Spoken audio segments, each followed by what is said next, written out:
When, in the course of human events, it becomes necessary for one people to dissolve the political bands which have connected them with another,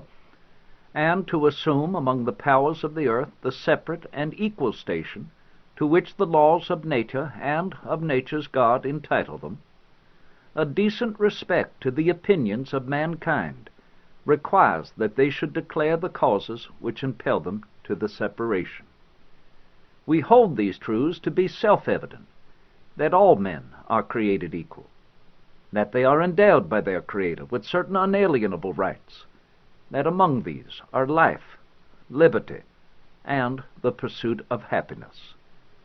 that to secure these rights governments are instituted among men,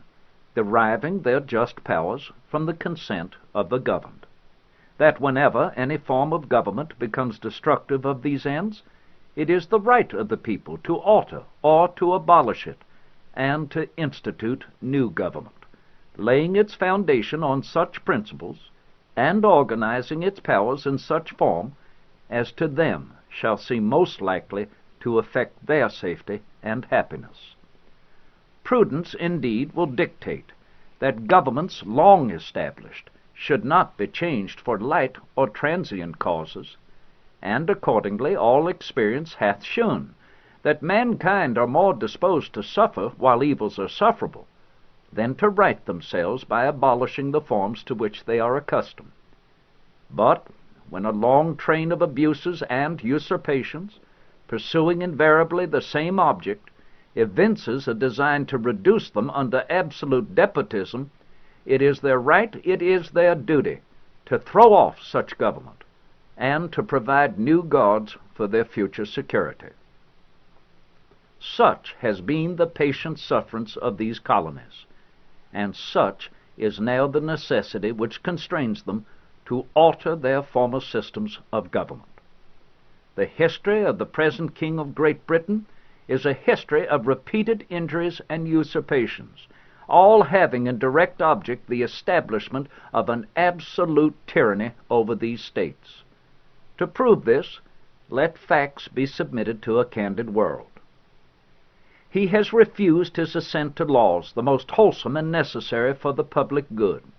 He has forbidden his governors to pass laws of immediate and pressing importance unless suspended in their operation till his assent shall be obtained, and when so suspended, he has utterly neglected to attend to them.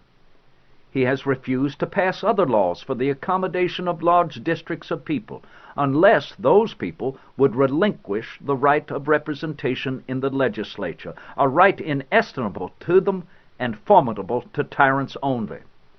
He has called together legislative bodies at places unusual, uncomfortable, and distant from the depository of their public records, for the sole purpose of fatiguing them into compliance with his measures. He has dissolved representative houses repeatedly for opposing with manly firmness his invasions on the rights of the people. He has refused for a long time after such dissolutions to cause others to be elected, whereby the legislative powers, incapable of annihilation, have returned to the people at large for their exercise, the state remaining in the meantime exposed to all the dangers of invasion from without and convulsions within. He has endeavored to prevent the population of these states, for that purpose obstructing the laws for naturalization of foreigners, refusing to pass others to encourage their migrations hither, and raising the conditions of new appropriations of lands. He has obstructed the administration of justice by refusing his assent to laws for establishing judiciary powers. He has made judges dependent on his will alone for the tenure of their offices and the amount and payment of their salaries. He has erected a multitude of new offices, and sent hither swarms of officers to harass our people and eat out their substance. He has kept among us in times of peace standing armies without the consent of our legislatures. He has affected to render the military independent of and superior to the civil power. He has combined with others to subject us to a jurisdiction foreign to our Constitution and unacknowledged by our laws, giving his assent to their acts of pretended legislation, for quartering large bodies of armed troops among us, for protecting them by a mock trial from punishment for any murders which they should commit on the inhabitants of these states, for cutting off our trade with all parts of the world, for imposing taxes on us without our consent, for depriving us in many cases of the benefits of trial by jury, for transporting us beyond seas to be tried for pretended offenses, for abolishing the free system of English laws in a neighboring province, establishing therein an arbitrary government, and enlarging its boundaries so as to render it at once an example and fit instrument for introducing the same absolute rule into these colonies, for taking away our charters, abolishing our most valuable laws, and altering fundamentally the forms of our governments, for suspending our own legislatures and declaring themselves invested with power to legislate for us in all cases whatsoever. He has abdicated government here by declaring us out of his protection and waging war against us. He has plundered our seas, ravaged our coasts, burnt our towns, and destroyed the lives of our people. He is at this time transporting large armies of foreign mercenaries to complete the works of death, desolation, and tyranny, already begun with circumstances of cruelty and perfidy scarcely paralleled in the most barbarous ages, and totally unworthy the head of a civilized nation. He has constrained our fellow citizens taken captive on the high seas to bear arms against their country, to become the executioners of their friends and brethren, or to fall themselves by their hands.